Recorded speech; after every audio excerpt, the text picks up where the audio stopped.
How to add full reels on Instagram story. Let's jump right into the steps. First, you want to go ahead and open Instagram on your phone. Then you want to tap on reels, that is on the bottom here. When you try to put some reels on story, it will appear only 15 seconds. So to put whole reel fully on Instagram story, what you need to do is you need to go back to the home screen of your Instagram.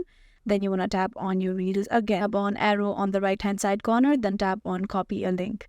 If not, you need to tap on the three dots and you will see copy URL. You just want to do that. Now you need to go to the App Store and download an app. For that, just go ahead and open your App Store. In the search bar, you want to search for Repost and open the very first thing right there with this icon, and then you want to tap on Get. After the thing is downloaded on your phone, you want to tap on Open.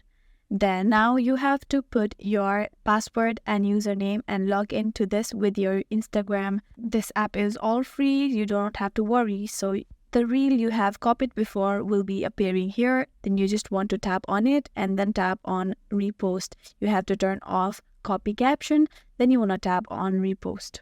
Your Instagram will be opened and then you want to tap on story, and that is how you'll be able to add full reel on Instagram story. I really hope this video helped you out. Thank you so much for watching till the very end.